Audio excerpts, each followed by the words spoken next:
যে উমর নবী করিম সাল্লাল্লাহু আলাইহি ওয়াসাল্লামকে হত্যা করার জন্য এসেছেন জাহালিয়াতের কারণে, কোরআনের সংস্পর্শে আসার কারণে ওই উমর পৃথিবীর শ্রেষ্ঠ মানুষে রূপান্তরিত হয়েছে, ঠিক কিনা? বিশ্বনবী রাহমাতাল লিল আলামিন ইসলামের চূড়ান্ত পর্যায়ে নবী করিম সাল্লাল্লাহু আলাইহি ওয়াসাল্লামের হাতে মাত্র কয়েকজন সাহাবায়ে কেরাম মুসলমান হয়েছে। তন্মধ্যে হাবশী বিলাল রাদিয়াল্লাহু তাআলা আনহু কে হত্যা করার জন্য খোলা তরবারি নিয়ে বের হয়ে গেল। নবীজি মসজিদে নববীতে কোরআন তেলাওয়াত করতেছেন, নামাজ আদায় করতেছেন। উমর মনে মনে চিন্তা করেছে, আব্দুল্লাহর পুত্র মুহাম্মদ নামাজটা শেষ করুক, এরপরে তার সঙ্গে বোঝাপড়া হবে। কিন্তু নবীজি নামাজে মধুর কণ্ঠে কোরআন তেলাওয়াত করতেছেন। উমর মনে মনে চিন্তা করেছে, আব্দুল্লাহর পুত্র মুহাম্মদ মনে হয় কবি হয়ে গেছে। নবীজি সঙ্গে সঙ্গে নামাজের ভিতরে জবাব দিয়ে দিলেন, ওয়ামা হুয়া বিকাউলি শাইরিন কলিলাম মা তুমিনুন।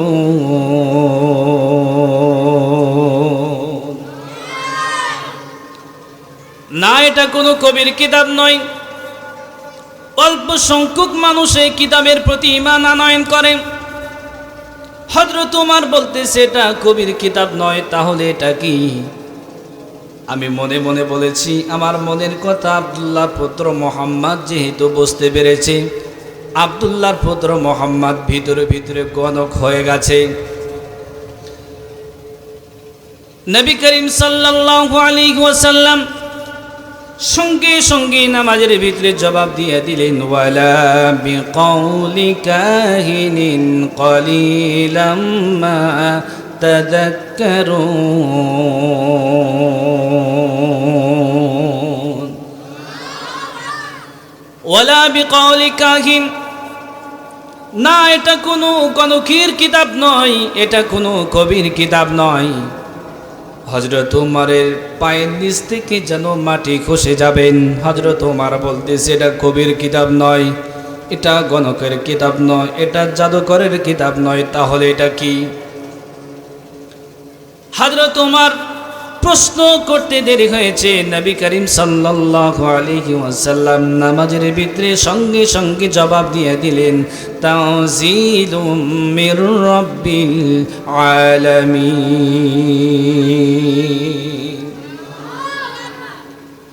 এটা আল্লাহ রাব্বুল আলামিনের পক্ষ থেকে নাজিলকৃত কোরআন। এটি এমন একটি কোরআন, এই কোরআনকে আপনি যে বিষয়ে প্রশ্ন করবেন, প্রশ্ন করতে দেরি হবে, এই কোরআন আল কারীম উত্তর দিতে দেরি করবে না। গারে হীরা থেকে নিয়ে আসলেন কোরআন নামক পরশ পাথর। এই পৃথিবীতে অনেক ধর্মগ্রন্থ রয়েছে, বেদ, বাইবেল, মহাভারত, জিন্দা, বিস্তার, ঋগ্বেদ, সামবেদ, যজুর্বেদ, অথর্ববেদ, অনেক ধর্মগ্রন্থ রয়েছে এবং অনেক ধর্মের মানুষ এই পৃথিবীতে রয়েছে। পৃথিবীর ময়দানে একটি ধর্মগ্রন্থ আপনি দেখাতে পারবেন না, যে ধর্মগ্রন্থকে আপনি প্রশ্ন করবেন ওই ধর্মগ্রন্থ আপনাকে উত্তর দিবে। সুবহানাল্লাহ। এই কোরআনকে যদি প্রশ্ন করেন, কোরআন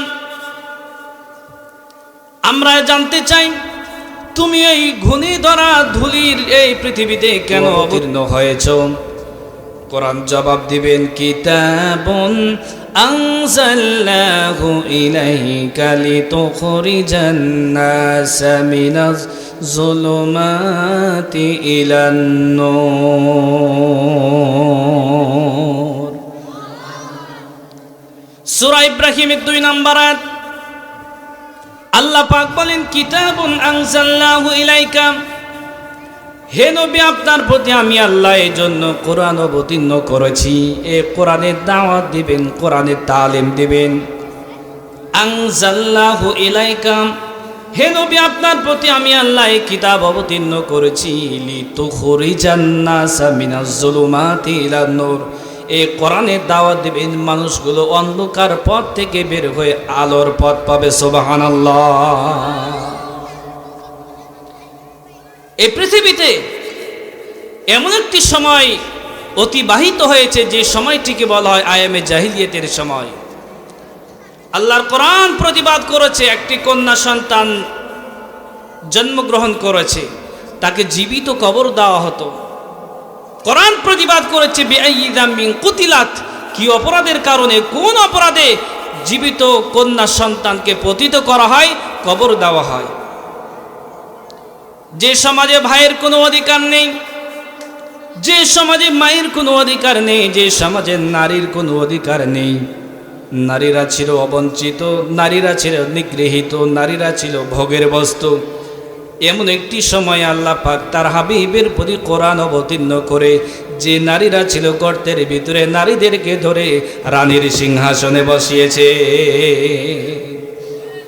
আল্লাহ রাব্বুল আমিন এই কোরআন অবতীর্ণ করলেন।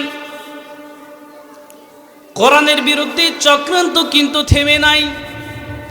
১৫০০ বছর পূর্বে আল্লাহ নবীর ওপর যেদিন কোরআন অবতীর্ণ হয়েছে, সেই দিন থেকে চক্রান্ত ষড়যন্ত্র শুরু হয়েছে।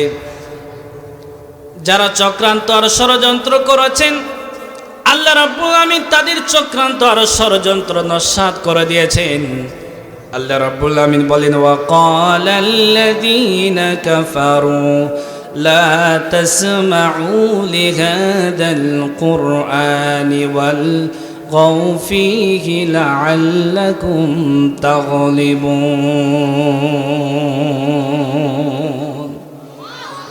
আল্লাহু আকবার হয় নাই? আরো জোরে বলি আল্লাহু আকবার। আপনাদের আল্লাহু আকবার আর আওয়াজে আমি উমর ফারুক সিদ্দিকী খুশি হয় নাই? জোরে বলি আল্লাহু আকবার। এটা কি কোনো দলীয় স্লোগান নাকি? এটা আওয়ামী লীগের স্লোগান? এটা বিএনপির স্লোগান? এটা জাতীয় পার্টির স্লোগান?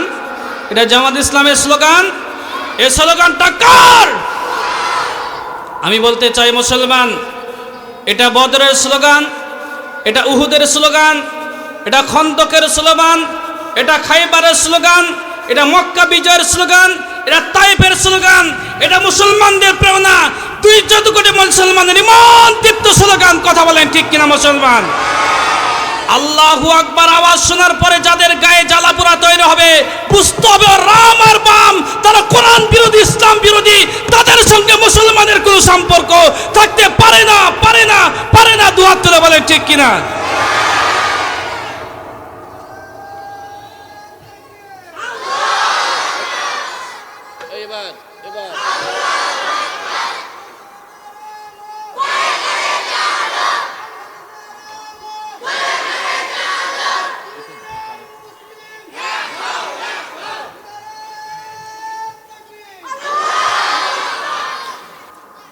আল্লাহ রাব্বুল আমিন বলেন, وقال الذين كفروا لا تسمعوا لهذا القرآن والغوا فيه لعلكم تغلبون।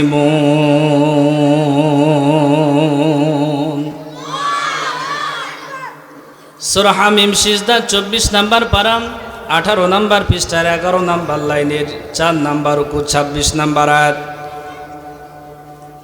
আল্লাহ পাক বলেন, হে নবী, দুনিয়ার কাফেরদের স্বভাব, কোরআনের আওয়াজ শোনার পরে তারা বলবে কোরআন চলতে দেওয়া যাবে না। দুনিয়াতে গান বাজনা, ভিডিও থিয়েটার, সিনেমা, যাত্রা, মদ, গাছাইয়া বা হেরোইন, পেন্সিল সব কিছু চলবে, আল্লাহর কোরআন চলতে দেওয়া যাবে না। ওরা জানে আল্লাহর কোরআনে সমাজ, দেশ ও রাষ্ট্রে প্রতিষ্ঠিত হয়ে গেলে অবৈধভাবে ক্ষমতার চেয়ারে বসে থাকা যায় না। যারা বিগত সময় অবৈধভাবে ক্ষমতার মসনদ দখল করে বসেছিল, তারাই সিদ্ধান্ত নিয়েছে বাংলার জমিনে কোরআন প্রতিষ্ঠিত হবে না। কথা বলেন ঠিক কিনা? সম্মানিত উপস্থিতি, আল্লাহ রাব্বুল আমিন বলেন, এই কোরআন নবী করিম সাল্লাল্লাহু আলাইহি ওয়াসাল্লামের ওপর আল্লাহ পাক অবতীর্ণ করলেন। চক্রান্ত কিন্তু এখনো থেমে নাই। আল্লাহ পাক বলেন, ইন্না নাহনু নাযালনা যিকরা ওয়া ইন্না লাহু লাহাফিজুন।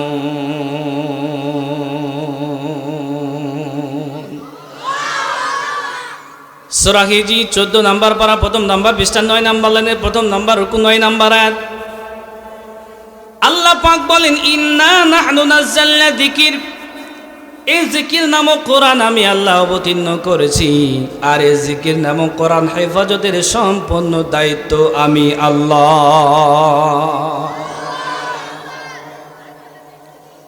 আল্লাহ রাব্বুল আমিন বলেন এই কোরআন আল কারীম আল্লাহ পাক অবতীর্ণ করেছেন এবং এই কোরআনের মালিক, কোরআনের আধার আল্লাহ পাক তার প্রশংসা দিয়ে কোরআনটা শুরু করেছেন। আল্লাহ পাক বলেন আলহামদুলিল্লাহি রাব্বিল আলামিন। এই কোরআন আল কারীমের আধার, কোরআন আল কারীমের মালিক, কোরআন আল কারীমের প্রোপাইটর আল্লাহ পাক বলেন এ কোরআন আমি আল্লাহ অবতীর্ণ করেছি। কোরআনের প্রথম সূরা, প্রথম শব্দ, প্রথম লাইনে আমি আল্লাহ আমার প্রশংসা দিয়ে শুরু করেছি। কোরআনের অন্য আয়াতে আপনি চলে যান, আল্লাহ রাব্বুল আমিন বলেন আলহামদুলিল্লাহিল্লাযী আনজালা আলা আবদিহিল কিতাবা ওয়া লাম ইয়াজআল লাহু ইওয়াজা।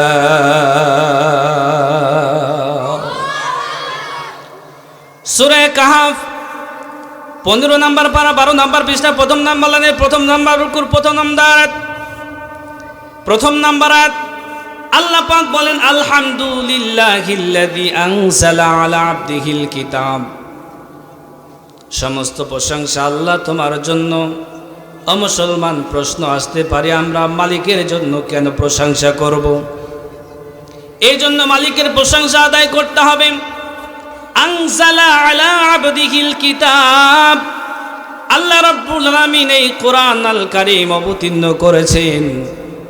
এ কোরআন তার হাবিবের প্রতি অবতীর্ণ করেছেন। ওয়ালাম ইয়াজআল লাহু ইওয়াজা, এটি এমন একটি কোরআন, এই কোরআনের ভিতরে অস্পষ্ট কোনো কথা নাই, বক্রতাপূর্ণ কথা নাই, কোনো ভেজাল যুক্ত কোনো কথা নাই।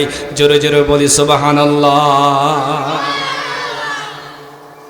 এই পৃথিবীর ময়দানে যত ধর্মগ্রন্থ আছে, এই পৃথিবীর ময়দানে যত কিতাব রচনা করা হয়েছে, যত লেখক আছে, কত সাহিত্যিক, কত রাজনীতিবিদ, কত লেখক বই রচনা করেছেন, এ কোরআনের মতো অথেন্টিক নির্ভেজাল কোনো কিতাব এই পৃথিবীতে আছে কি?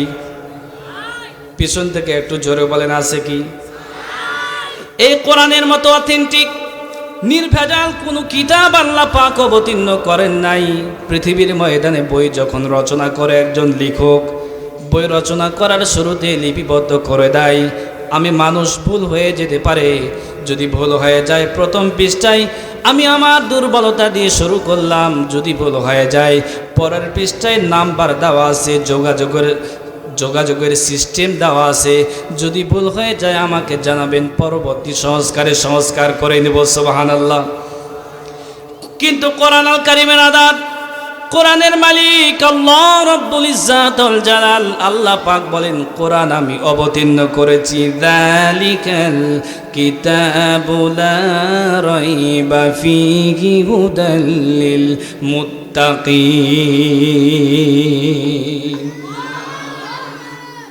আল্লাহ পাক বলেন যালিকাল কিতাব, এটি এমন একটি কিতাব, অরিজিনাল বুক, অথেন্টিক কিতাব, ভেজাল মুক্ত কিতাব, এমন একটি ভেজাল মুক্ত কিতাব আমি অবতীর্ণ করেছি। এই কিতাবের ভিতরে কোনো প্রকারের ভুল নাই।